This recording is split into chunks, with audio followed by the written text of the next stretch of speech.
Sur Puisalène, il est exactement... Merci de votre fidélité, il est 15h.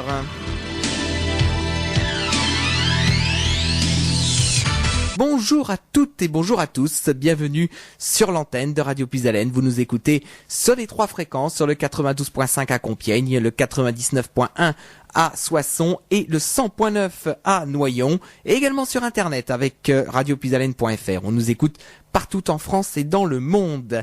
Aujourd'hui, c'est le rendez-vous des associations. C'est comme tous les vendredis de 15h à 17h. Et nous accueillons aujourd'hui l'association du Rotary Club 2.0 qui est représentée par Madame Cordonnier Monique. Bonjour. Bonjour. Comment ça va ? Très bien, un peu stressé, mais ça va. Ça va aller, il y a pas d'inquiétude à avoir. De toute manière, c'est le moment de présenter les associations. C'est le rendez-vous ici à Radio Puisalène. Et puis, chers amis auditeurs, si vous avez des questions à poser, n'hésitez pas à le faire. Le standard est à votre disposition, 03 44 75 3000. Alors, Madame Cordonnier, on va poser la première question. Présentez-nous un petit peu le Rotary Club, parce que vous me l'aviez dit il y a quelques minutes en antenne lors de la préparation. Le Rotary Club, c'est quand même beaucoup d'actions.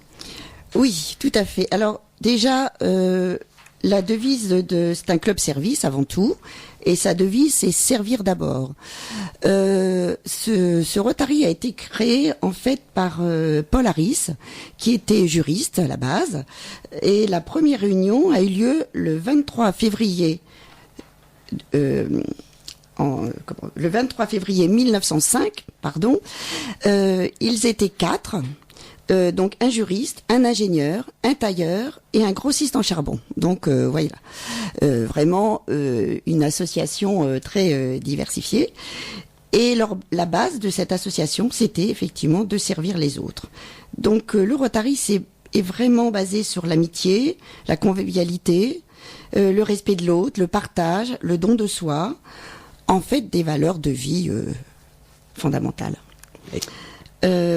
Maintenant, en 2016, il y a 1 200 000 membres sur 200 pays. Donc c'est vraiment quelque chose d'extrêmement important et dont les buts sont vraiment avant tout d'aider les autres. Une des premières, ce qui est le plus vraiment, je pourrais dire, visible, c'est la lutte par rapport à la polio, où grâce au Rotary, la polio a été éradiquée. C'est quelque chose qui a pris énormément de temps, mais voilà, il reste plus que quelques cas dans le monde, et dans quelques temps, on ne pourra plus, voilà, la polio sera un problème résolu. On l'espère. On espère que ce problème sera vraiment éradiqué. Alors, vous en aviez parlé il y a quelques minutes, mais donc les buts de l'association sont vraiment très très larges, puisque il y a des actions au niveau national, des actions internationales, même des actions locales. Oui, tout à fait. Alors, chaque club, effectivement, peut répondre à une action nationale, mais il peut aussi avoir ses propres actions. Au niveau des domaines d'action, nous avons d'abord l'action intérieure, qui est plus là un petit peu la formation des Rotariens, où ils peuvent aller en stage, en formation, pour connaître un petit peu le fonctionnement des clubs. Nous avons aussi une action professionnelle qui est extrêmement importante, qui permet d'entourer les jeunes, de promouvoir l'éthique professionnelle, et de développer la citoyenneté et de préparer les jeunes à l'ouverture vers le monde. Ça, c'est quelque chose de très très important.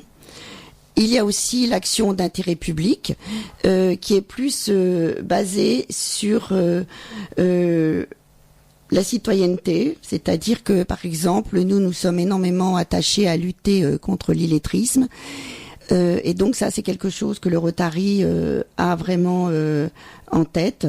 Il lutte aussi contre le sida, la lutte contre la faim, la protection de l'enfance, les maladies du cerveau, la protection de la planète, enfin... Vraiment, c'est extrêmement important, très dense. Mais comme je vous dis, chaque club, en fait, un peu choisit un petit peu son leitmotiv et en fonction un petit peu de sa motivation. Il y a aussi l'action internationale, où là, nous pouvons avoir contact avec tous les clubs du monde entier, où nous pouvons envoyer des jeunes aussi dans des pays, des villes, où ils peuvent partir, par exemple, une année scolaire pour étudier. Et en échange, nous recevons, nous, des jeunes aussi étrangers qui peuvent étudier en France.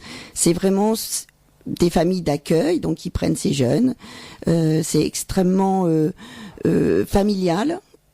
Et ces jeunes gardent des souvenirs extraordinaires. Moi-même, j'ai accueilli une Américaine et puis un autre garçon pendant une année. Et bon, voilà, on garde toujours des liens. On envoie ensuite des Français aux États-Unis une année. C'est, je trouve, une très bonne expérience pour les jeunes. Et puis ils reviennent, ils sont bilingues. Et ça, c'est un atout très très important. Ils peuvent faire ça dès la terminale, première terminale, sans souci. Et puis c'est vrai que maintenant, avec le contexte, il faut presque être bilingue. Oui. Quoi qu'il advienne. Tout à fait. Même dans le monde du travail maintenant, il faut être vraiment bilingue. Alors on va s'intéresser maintenant plus particulièrement à votre club, puisque vous représentez un club aujourd'hui du Rotary Club, même s'il y a beaucoup de Rotary Club dans la région. Tout à fait. Mais là, aujourd'hui, vous représentez le club du Rotary Club, donc c'est le Rotary Compiègne 2.0. Voilà. Alors, est-ce que vous pouvez un petit peu nous expliquer, nous dire quand votre club a été créé? Alors, on est vraiment des petits jeunes. On a été créé le 8 juin 2015 et nous avons reçu notre charte le 28 novembre 2015. Il faut savoir que quand on crée un club, on a d'abord bien sûr l'aval du Rotary International et puis ensuite, symboliquement, on nous remet notre charte, la roue du Rotary, puisque c'est l'emblème du Rotary. Et nous avons donc reçu cette charte le 28 novembre et nous sommes 15 femmes et 6 hommes. Nous sommes un club mixte et nous nous réunissons en fait, même si notre siège est au Mercure de Compiègne, mais nous nous réunissons très très souvent sous forme d'auberge espagnole chez les membres et nous tournons. En fait, il faut savoir que quand le club, le Rotary a été créé au départ, il tournait chez les uns, chez les autres. Il n'y avait pas d'endroit fixe. C'était vraiment basé sur une grande convivialité où chaque Rotarien recevait les Rotariens. Bon, après, les choses ont évolué. Maintenant, voilà, il faut un pied-à-terre, c'est important. Il faut une référence. Mais nous, on a pensé que c'était peut-être bien de reprendre un petit peu les premiers symboles. Et donc, nous sommes extrêmement attachés à cette auberge espagnole. Et donc au moins ça tourne chez chaque membre. Voilà, alors maintenant on commence à être de plus en plus 21 personnes, il faut aussi avoir un peu les possibilités de recevoir, mais bon là bientôt le beau temps va arriver, on va pouvoir faire le tour des jardins sans problème. Et peut-être même sortir les barbecues. Voilà, exactement, tout à fait. Donc là au moins c'est bien, ça va permettre de sortir un petit peu. Et c'est vrai que le temps il est magnifique aujourd'hui. Mais bon. Donc alors on a parlé vous avez évoqué la charte et puis donc le Rotary Club 2.0. Alors justement, la question que les auditeurs se posent, c'est pourquoi avez-vous décidé d'appeler votre club du Rotary le Rotary 2.0? Alors c'est plutôt... Alors que maintenant, c'est vrai qu'on dit plutôt c'est la génération 2.0, c'est la génération d'Internet, et c'est peut-être un peu pour ça aussi. Voilà, en fait, on voulait un petit peu symboliser une nouvelle communication. On s'est dit que voilà, pour ouvrir aussi le Rotary, il fallait peut-être trouver un symbole aussi important et voilà, 1.0 c'était la communication verticale et on est passé maintenant à une communication collaborative et on a pensé que 2.0 pouvait tout à fait symboliser ça, Wikipédia, Facebook, enfin voilà, pour essayer un petit peu de faire aussi entendre aux jeunes, parce que c'est important que des jeunes puissent être rotariens le plus tôt possible, c'est pas c'est ouvert à tous les âges. Et voilà, ce 2.0, on nous appelle en fait le club des jeunes. On n'est pas vraiment tout à fait des jeunes, mais on va le rester le plus longtemps possible. Et puis c'est dans la tête aussi. Hein. Oui, tout à fait, tout à fait. Donc c'est une association d'idées, de compétences. Chacun doit trouver sa place, chacun donne son avis, et en fonction de ses compétences, eh bien, voilà, on les utilise et on essaie de faire au mieux l'ouverture de ce club. Eh ben, en tout cas, merci de nous avoir un petit peu présenté cette association. On va se retrouver dans quelques minutes puisque, comme vous l'aviez dit, une de vos idées et une de vos actions, c'est la lutte contre l'illettrisme. On va revenir dans quelques minutes après avoir diffusé 2 petites musiques, mais l'illettrisme, c'est un phénomène. Enfin, c'est quelque chose qui reste extrêmement tabou aujourd'hui, mais on va en parler dans quelques minutes si vous voulez bien. On va se retrouver donc dans un instant sur l'antenne de Radio Puisalène avec donc Madame Cordonnier qui, je vous rappelle, représente l'association du Rotary Compiègne 2.0. Nous sommes dans le rendez-vous des associations comme tous les vendredis, de 15h à 17h, et aujourd'hui à l'antenne nous recevons Madame Cordonnier Monique qui représente l'association du Rotary Compiègne 2.0. Alors on va évoquer dans cette deuxième partie l'illettrisme qui est donc comme on l'a précisé tout à l'heure une des actions importantes au niveau du Rotary Club, et il faut quand même bien distinguer une différence importante, c'est entre l'illettrisme et l'analphabète. Oui, alors tout à fait. L'analphabète, lui, n'est jamais allé à l'école. L'illettré, lui, il est allé à l'école. En général, jusqu'à 16 ans, l'âge obligatoire de l'école. Il faut que vous sachiez que les chiffres que je vais vous donner, ce sont des chiffres nationaux, c'est-à-dire que ces personnes sont allées en classe, mais malheureusement n'ont pas réussi à acquérir la lecture. Nous avons en France 9% d'illettrés, 59% des hommes, et 74% parlent uniquement le français. Donc ce sont des chiffres assez lourds, mais en Picardie, nous avons malheureusement le record. Nous avons 13% d'illettrés, ce qui est vraiment assez impressionnant. Donc 15% vraiment en situation extrêmement préoccupante. Près de 19% sortent de l'école, nos jeunes sortent de l'école sans aucun diplôme. 19% ce sont les femmes, nous avons 22% des hommes sans diplôme en sortant de l'école. Voilà, donc c'est clair que c'est quand même quelque chose d'extrêmement préoccupant, tous ces jeunes qui sont sans emploi la plupart du temps et avec d'énormes difficultés. Mais nous avons aussi une génération plus ancienne qui sont illettrés, qui ont réussi à trouver du travail, et ça leur demande une énergie considérable puisque la plupart du temps, ils fonctionnent avec des codes, avec des couleurs, enfin voilà. Ils essaient, bien sûr, par rapport à ces carences, de faire au mieux. Mais c'est souvent quelque chose quand même d'extrêmement difficile à vivre.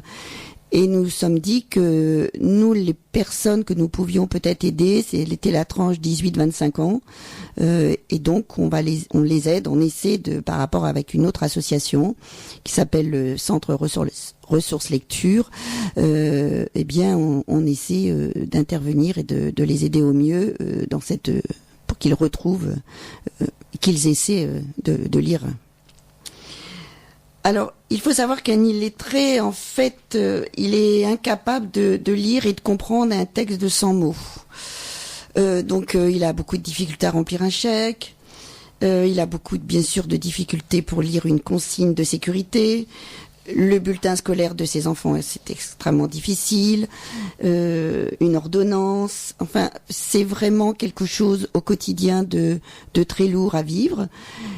Et ça amène souvent une dépendance, bien sûr, vis-à-vis des autres. Il y a un non-dit qui est vraiment aussi très très présent, parce que voilà, comment pouvoir évoquer ça vis-à-vis de l'extérieur, quand on a du mal à lire et que voilà, c'est difficile. C'est quelque chose encore malheureusement dans notre société extrêmement tabou. Il y a des non-dits importants et il y a une marginalisation qui est très présente. C'est vrai que vous nous l'évoquiez hors antenne, que l'illettrisme, c'est encore un tabou aujourd'hui. Oui, parce que effectivement, quand on sort de l'école à 16 ans et que on n'arrive pas à lire, c'est narcissiquement très très difficile à vivre. Et puis ensuite, pour trouver du travail, ben voilà, ça commence à être la galère est encore plus importante. Et souvent, eh bien, on se met en retrait de la société et on se dit que voilà, on pourra pas s'en sortir. Donc voilà, comment aider ces jeunes au mieux, comment leur retrouver une motivation, comment leur redonner confiance en eux, parce que souvent l'école pour eux ça a été quelque chose d'extrêmement galère, très difficile. Alors soit effectivement ils ont manqué d'investissement, ils ont manqué de soutien, donc de ce fait on se met en retrait, on est encore moins mobilisable, on a encore moins de confiance en soi. Si à cela s'ajoutent ou des problèmes familiaux ou des lenteurs d'apprentissage, on arrive très très vite dans un échec scolaire qui est après extrêmement difficile à surmonter. Alors on fait beaucoup de choses, il y a beaucoup de structures pour les jeunes enfants, on essaie énormément de les aider, mais c'est vrai que il arrive un moment donné, j'allais dire si on rate le coche, l'illettré, il est là quoi.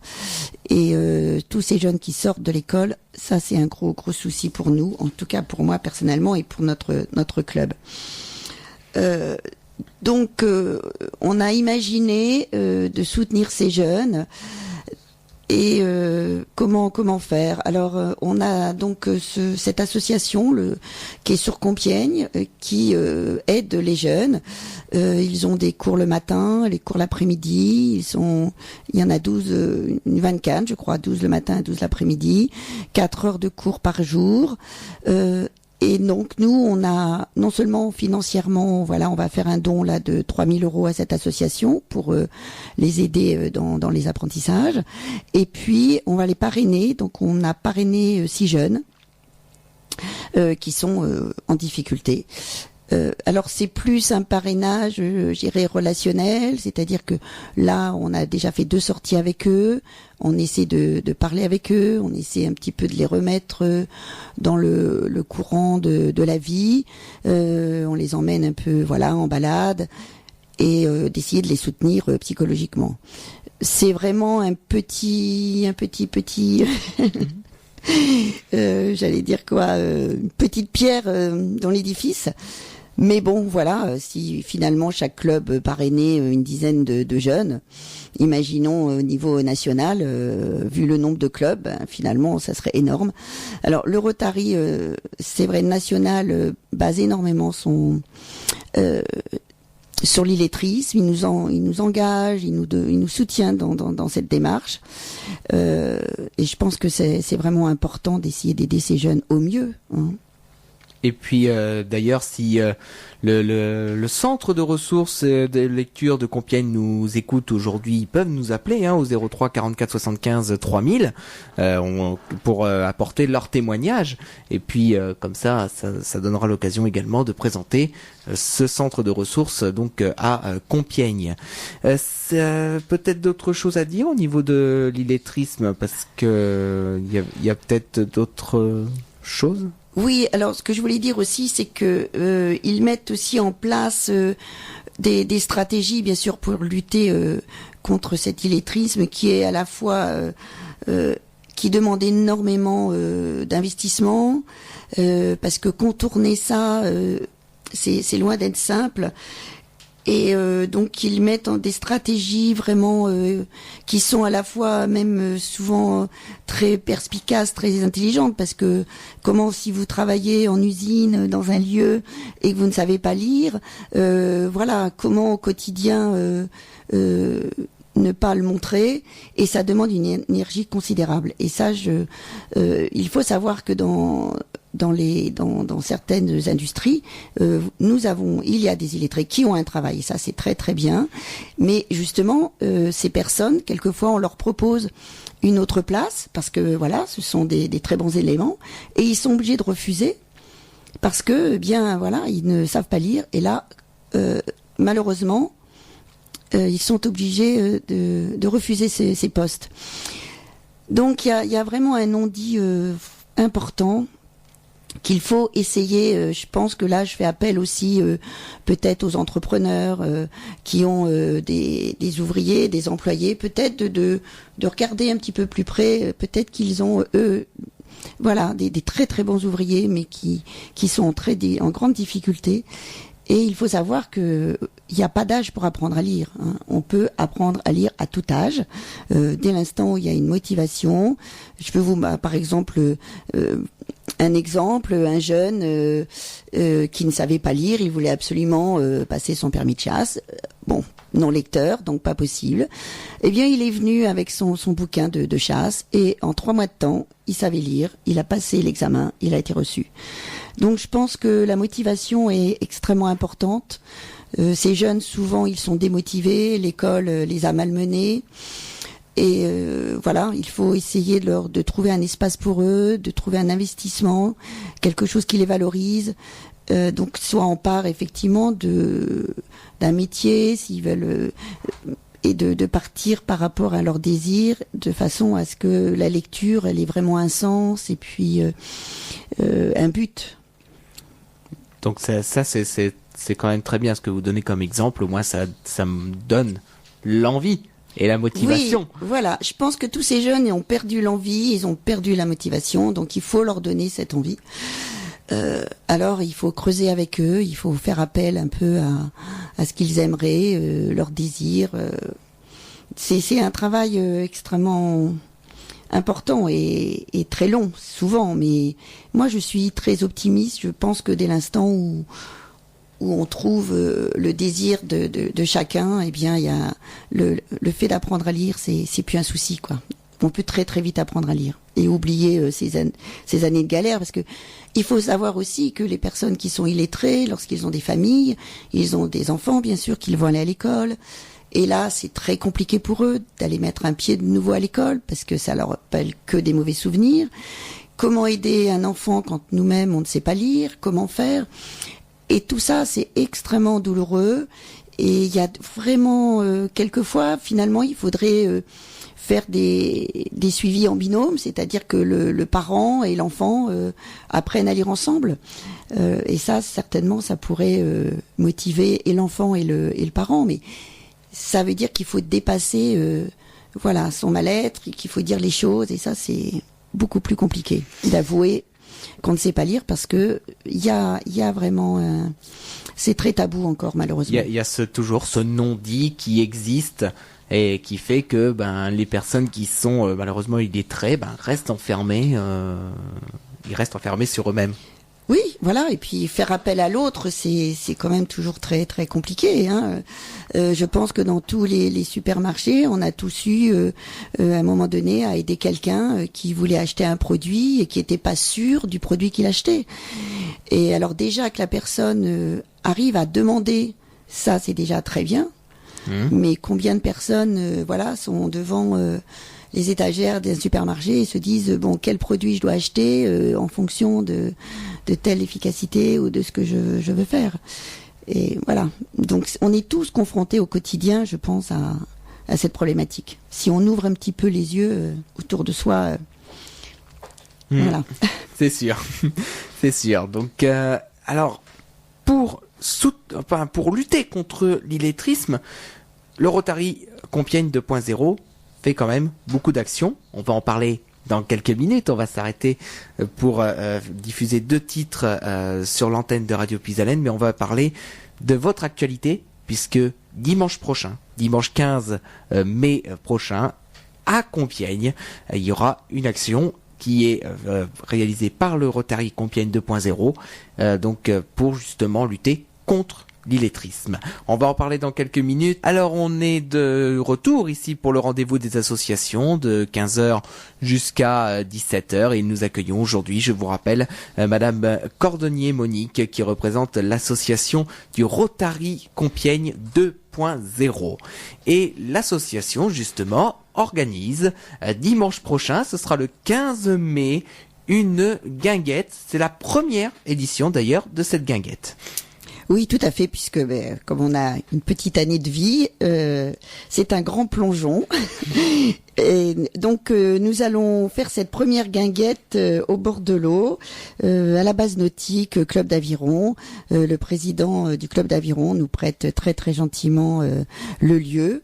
La municipalité, la mairie de Compiègne va nous amener les barnums, et nous avons donc le désir de faire cette guinguette printanière qui va être très familiale, où l'entrée est gratuite. Nous allons mettre à disposition des jeux pour les enfants, des pêches à la ligne, pêche au canard, un jeu de quilles. Les enfants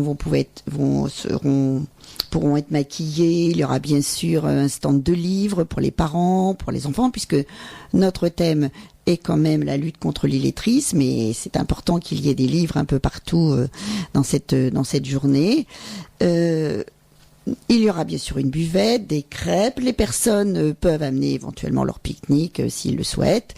Enfin, nous voulons vraiment faire quelque chose d'extrêmement convivial. On aura de la musique, c'est une guinguette, on pourra chanter, danser, un karaoké est possible.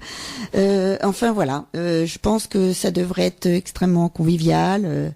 Si en plus on a un très beau temps, ce serait vraiment parfait. Ce serait l'idéal, effectivement, et on va vous soutenir, nous, ici à Radio Puisalène, puisqu'on va diffuser l'annonce de la guinguette, et l'annonce partira dès lundi sur notre antenne, et l'annonce, vous l'entendrez très régulièrement sur l'antenne de Radio Puisalène, avec le message des associations d'ailleurs.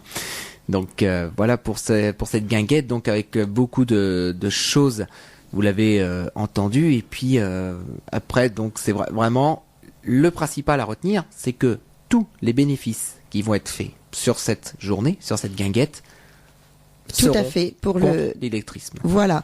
Alors bon, l'entrée est gratuite. Nous allons proposer aux familles qui vont venir. On va leur vendre des cartes pour 5 €. Les enfants pourront faire une dizaine de jeux. Chaque jeu a un petit lot. On a essayé d'avoir beaucoup de choses à donner aux enfants. Et puis donc bien sûr, on a cette buvette, on a les crêpes. Et les bénéfices, ce sera pour l'illettrisme. On va aussi organiser une tombola. Le Mercure nous soutient aussi énormément, et donc il a réussi à nous avoir dans différents hôtels du Mercure une nuit. Donc nous avons une nuit à Ouistreham avec petit déjeuner compris et entrée en Thalasso. Il y a une autre nuit aussi à gagner à Cabourg. Alors une autre un peu plus loin à Antibes. Mais bon voilà, je pense que c'est déjà des lots assez attractif. Ma foi, passer une journée dans un endroit aussi sympathique Thalasso, c'est quand même pas mal. Oui. Et puis il y a aussi d'autres lots que on va vous laisser la surprise de gagner. Ah oui, on va pas tout dévoiler, comme ça va inciter nos auditeurs à aller dimanche prochain donc à Compiègne au club d'Aviron, donc pour cette guinguette organisée par le Rotary Compiègne 2.0. On aura aussi un clown qui va venir pendant 1 heure. Donc ne pas rater cet horaire vers 4 heures. Je pense que voilà, un clown sera là. Plus plein de petites choses pour les enfants, plein de surprises qu'on va leur faire. Et puis donc, je rappelle que l'annonce partira dès lundi sur l'antenne de Radio Puisalène. Donc, vous allez être informés de cette manifestation. Donc, dans le cadre du rendez-vous des associations, donc dans les annonces des associations. Alors, on va parler maintenant donc les actions effectuées sur la guinguette. Ça, on vient de l'évoquer un petit peu. On va parler des moyens de contact, puisque vous avez sûrement si vous avez un site internet, si vous avez un Facebook, c'est le moment d'en parler. Oui, tout à fait. Alors on a effectivement un site, puisque Compiègne 2.0 se voulait quand même extrêmement ouvert. C'est vrai. Ça aurait été vraiment pas du tout une bonne idée de pas avoir ce genre de choses. Donc on a une adresse, bien sûr, un mail. Rotary Compiègne 2.0, et on a aussi Facebook. Tout le monde peut regarder le site Compiègne 2.0. Vous avez notre site que nous régulièrement, nous annonçons ce que nous faisons.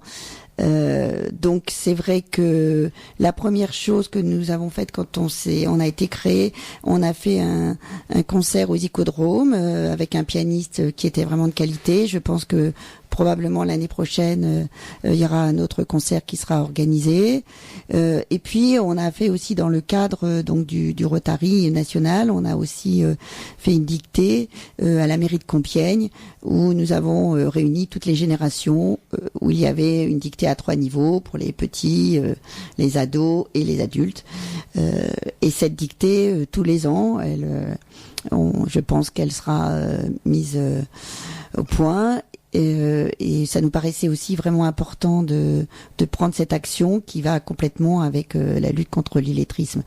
Ce que je vous disais, c'est qu'en fait chaque club, bien sûr, a ses propres actions. On peut aussi s'accrocher aux actions nationales, mais ensuite, voilà, chaque club met un peu sa patte et lui a aussi son champ d'action en fonction aussi de son désir et des choses qu'ils veulent combattre donc c'est extrêmement ouvert. C'est pour ça que le Rotary est quand même une association très intéressante parce que chacun choisit un peu sa cause en fonction des investissements de chacun et de la problématique et des désirs des uns et des autres. Là, notre guinguette, c'est l'illettrisme. Les stands seront complètement gérés par des rotariens. C'est très familial. On aura souvent aussi les amis des rotariens qui viennent nous aider. Enfin, voilà, c'est un peu une grosse kermesse en fait, mais sous l'emblème du Rotary. Et ben voilà. En tout cas, on espère que ça va marcher. Pour votre guinguette de dimanche prochain, donc à Compiègne. Je pense qu'on a fait à peu près le tour de votre action. Oui, alors les horaires, oui, je sais pas si on avait dit vous pouvez en parler. À partir de midi, on vous accueille, jusqu'à 18h. Et la grande tombola sera tirée, je pense, vers 17h. Voilà, en gros, un petit peu l'organisation. D'accord, donc on vous souhaite beaucoup de réussite pour cette manifestation donc de Compiègne. Donc c'est dimanche prochain, dimanche 15 mai prochain. Voilà. Avec le soleil. Avec le soleil, on espère. La tradition veut que le mot de la fin soit donné aux responsables de l'association. Donc c'est à vous pour le mot de la fin. Si vous avez quelque chose à dire à nos auditeurs de Radio Pisalène, c'est le moment. Que vous dire déjà de venir très très nombreux nous voir. Je voulais aussi quand même un petit peu parler par rapport au Rotary. Ce club, nous sommes donc 21 personnes. Tous les ans, nous changeons de président, nous changeons de bureau, ce qui donne finalement un nouvel essor. Bien sûr, c'est une continuité dans les idées, dans la motivation. Donc moi, j'arrête le 18 juin. Et le 18 juin, c'est Martine Letac qui va prendre le relais avec une nouvelle équipe qui est quand même déjà un peu formée et qui a déjà beaucoup travaillé avec la première équipe. On est un club très très jeune, donc c'est vrai qu'on est extrêmement motivé. On a plein d'idées, donc venez nous soutenir parce que c'est vrai que c'est une belle aventure de créer un club. C'est aussi un sacré pari parce que c'est quand même pas facile. Voilà, on est on est très motivés et on vous attend très très nombreux dimanche dans 8 jours. Voilà, donc dimanche prochain à Compiègne pour cette guinguette et dès lundi, l'annonce passera sur l'antenne de Radio Pisalène. Je pense qu'on a fait le tour cette fois-ci, donc je vous remercie, Madame Cordonnier, Monique, d'être venue dans les studios de Radio Pisalène ici à Carlepont pour présenter votre association du Rotary Compiègne 2.0. Et puis on espère vous retrouver très prochainement sur d'autres rendez-vous. Merci pour votre accueil. À bientôt. Eh bien, à très bientôt.